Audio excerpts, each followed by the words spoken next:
What is up, sushis? Today I'm going to be giving you guys the ultimate guide to run a restaurant. Some of you guys ask me a lot of questions in the comments all the time, and I'm going to try to cover everything that you guys have asked me and just give the ultimate guide. Now, I'm not the greatest player, so some of my tips might not be as good, but if you guys have any tips that you guys think are better, put them in the comments. But let's go ahead and get into this. So I went ahead and formed a list of the main things: how to remove rice, best farm layout, recipes to use, worker setup, and the best way to get gems. And that's going to be the main points we touch for this video, and some other stuff on the side. But these are the main ones that a lot of people always ask me. So starting off with how to remove the rice. Now, obviously you can't fully remove rice because if you actually go to recipes, there's no way to disable rice. And that's because it is the default. Eventually you earn some money off of it. I just noticed I made 8 million off of rice, and this thing only sells for 10 bucks. Okay, maybe don't disable rice. No, but anyways, in reality, so pretty much how you want to disable it, since you actually can disable it, what me and some other people do is if you're working with some recipes where you can't really keep up, like how the meta is to use pretty much all of the new gourmet recipes together. But the issue with that is you need a lot of lobsters, and the supply to get lobsters is low to the demand that the customers always want them. So you're constantly always battling having to get lobster to get the next dish going. So what you would do during that situation, you're going to just turn off your restaurant, okay? Settings, there's an option to close your restaurant. So when you close it, it's going to stack up a lot of ingredients, and I would do that for about 30 minutes to an hour. Just AFK the game, let the game go for about 30 minutes to an hour. You'll come back and have a few hundred lobster or whatever ingredient that you need to stack up, which will allow you to basically have a good supply of it and then start catching more of it, letting your customers be able to eat it and stuff. And rice won't really appear in your restaurant as much because you'll actually have the ingredients you need to be able to keep up with the recipes that people are getting. So that's just a pro tip right there, because I always see people asking me how to disable rice. Now, heading into the next one is going to be the best farming layout. Now, this comes down to personal preference, but also not really, because I found that it actually helps a lot more. And that's kind of why I've been telling people to start doing their farms like this, and even made a video about the best farming setup that I use. Now, typically, a lot of people would just go ahead and make lines of their stuff. So let's say you had corn. Most people are going to make about 2 rows of corn, and then let's say they needed carrots. They're going to make 2 to 3 rows of carrots, and then behind that, they're going to put their pineapple row.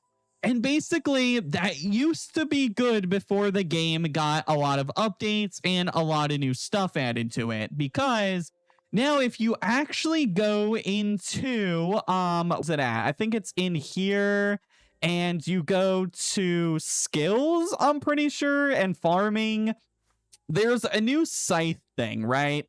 And there's a lot of ways to actually increase it now. So there's a chance for them to harvest with a scythe, meaning they can harvest many crops at once in an area. So pretty much if you go into, I'm trying to figure out where it is. There's so much stuff that I'm kind of confused. Oh yes, it's in milestones. If you go to milestones and go to the farming one, there's another one too, where farmers always have scythe to harvest extra crops. And pretty much how this works is, let's say that someone's harvest is this pineapple right here. They'll actually have a chance to harvest the other ones around it. And what makes doing rows bad is that, let's say you have 3 rows of carrots in a line, right? So from here to here, I just only have carrots going up and down. When they do that, it's only going to pick up a giant patch of carrots. And you can see why that's bad, right? Because now you're going to get a ton of carrots. You're going to start stocking up on a bunch of those and go through your fridge storage and just have a ton of carrots in there. Now, if you look at mine, I decently have pretty much an even amount of almost everything, besides the ones that kind of a little bit to grow, such as watermelons are pretty hard to keep a supply of, obviously, because They take a bit to grow, and also I'm using them for recipes. But for the most part, we have an even supply of everything. And that's because I spam my stuff everywhere. This way, let's say they come right here and they harvest this. Now, from that, I'm going to get a pineapple. I'm going to get a corn. I'm going to get a carrot. I'm going to get a coconut tree. I'm going to get everything that I need from that one unscythe pickup. So definitely make sure you guys do your farms like this. It is definitely way better. I found out that I actually keep a good supply of everything and everything coming in evenly rather than just one thing all the time. So definitely make sure you guys do that. Pretty much just find out how much crops you need for whatever build you're doing, and then just spam them evenly around so you don't have too much of one thing in each area and everything's kind of, you know.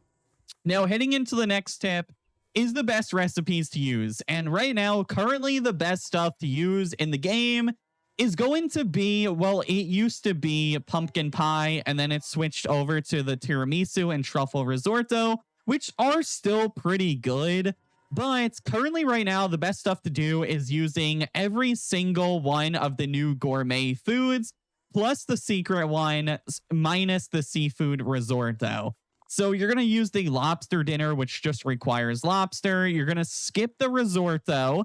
And then we're going to use the biscuit, which is lobster, cheese, and milk. Then we're going to use the surf and turf, which is beef, tuna, and lobster.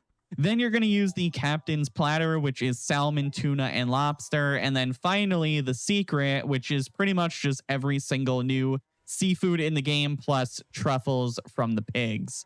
So that's going to be the best recipes to use. And you can see I'm earning a lot of money off of these recipes. And I've only been using them for like a day at this point, and I've almost made like just off the Neptune's Feast, which is kind of crazy. And I only served 100 of these and made almost 3 million.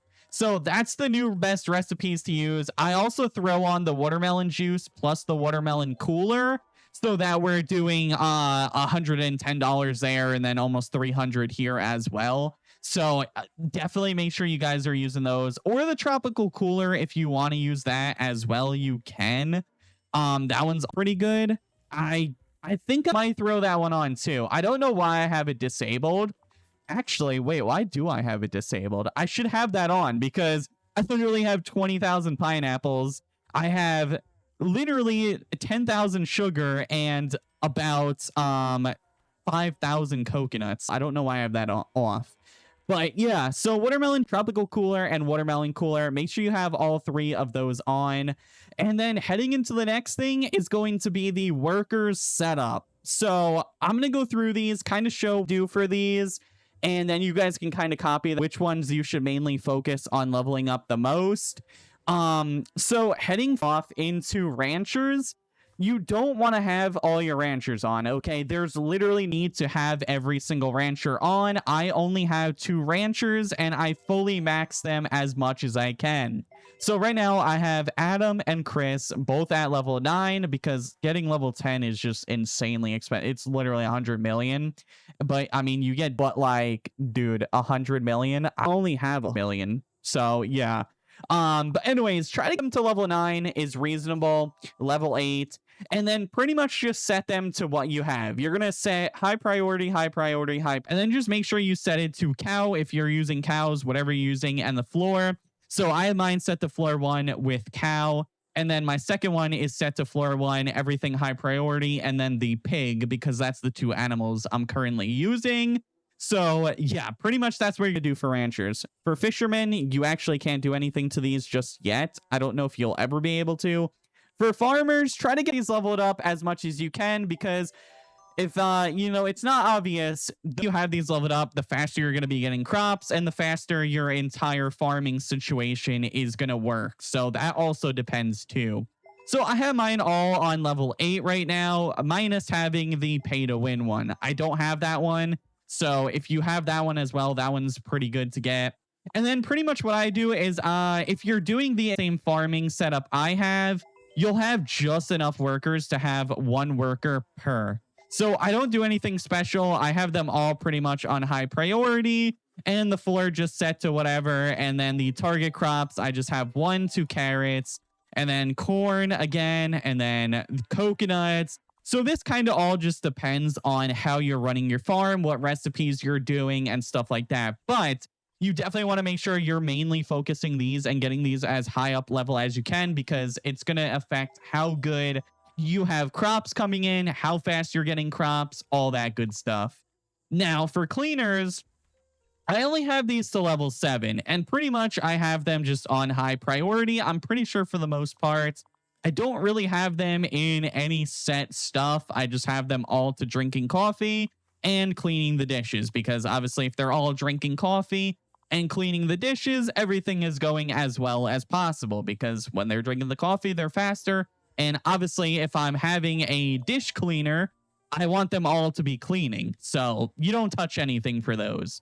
Now for cooks, I'm pretty sure I have some of these set. Yeah, so for the first one, Tony, I have these leveled up all up to 7 as well.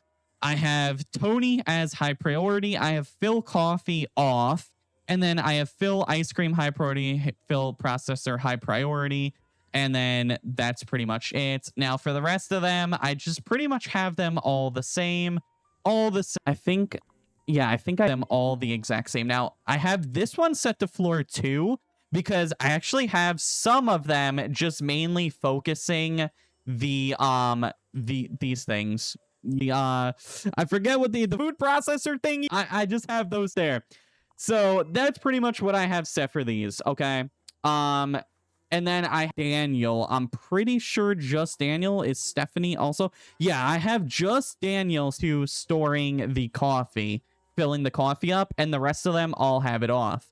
Now, I'm actually kind of... Hold on. I just realized I had something pretty bad going on. Okay, so I went ahead and changed these. So for Tony, I have mainly cooking food, okay? I have everything else. I'm just having him focus on cooking. That's all he's going to do. Everything else is off. Then for Camila, again, same thing. I have her only cooking food. That is it. For Pierre, also same thing. Cooking food. That's it.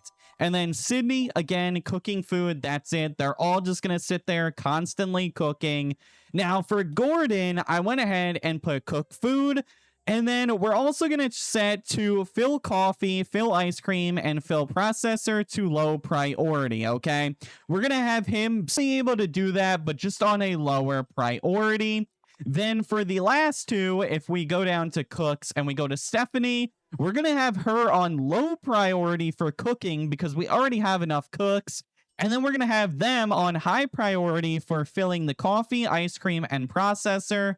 And then for Daniel as well, we're going to have him on low priority for cooking because, again, we have enough cooks.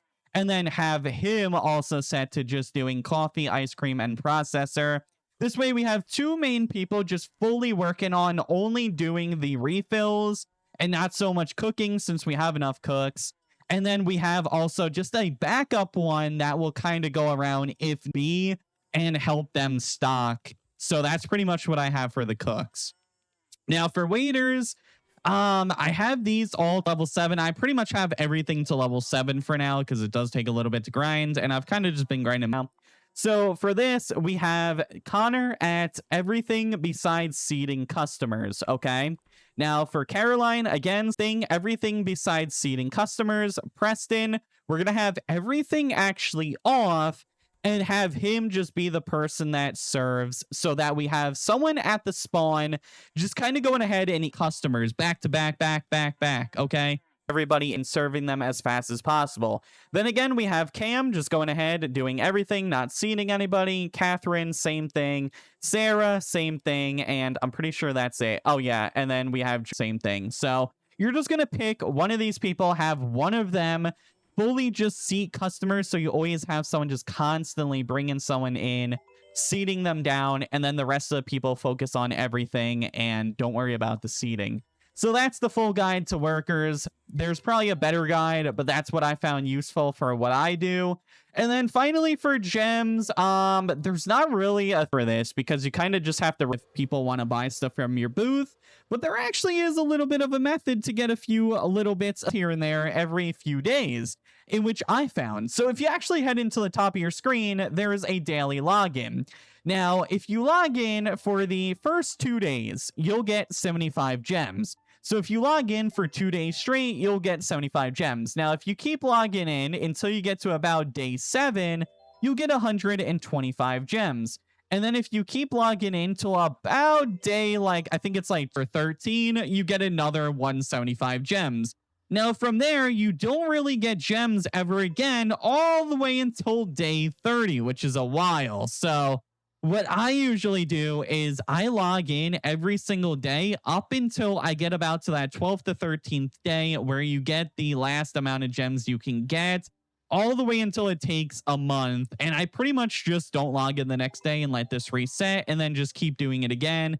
And that's how I kind of get a little bit gems pretty quickly. Just log in for like about a week and a half, then resetting it, logging in again, and pretty much it gives you like a little bit of. But if you want to sell at your booth, honestly, the best thing I would say to do is when a new update comes out and there's new stuff in the game that's free to play to get, or even Robux, definitely try to get it. And on the first day, sell it for a pretty reasonable price, because a lot of people are going to be wanting that stuff pretty quick. Okay.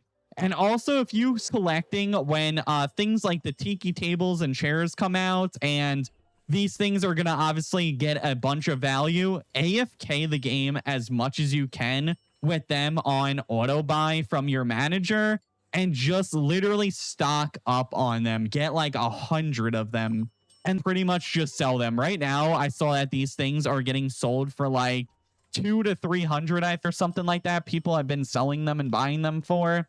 And you can make a lot of profit if you have like 50 to 100 of just stored up. So that's another tip I would do. And pretty much I think that's every main thing covered that is going to help you guys out in the game. Again, if I missed anything, drop it down in the comments. If you found anything I said that could be better, drop it in the comments for people to see and stuff like that. But I hope you guys enjoyed. I'll see you guys later.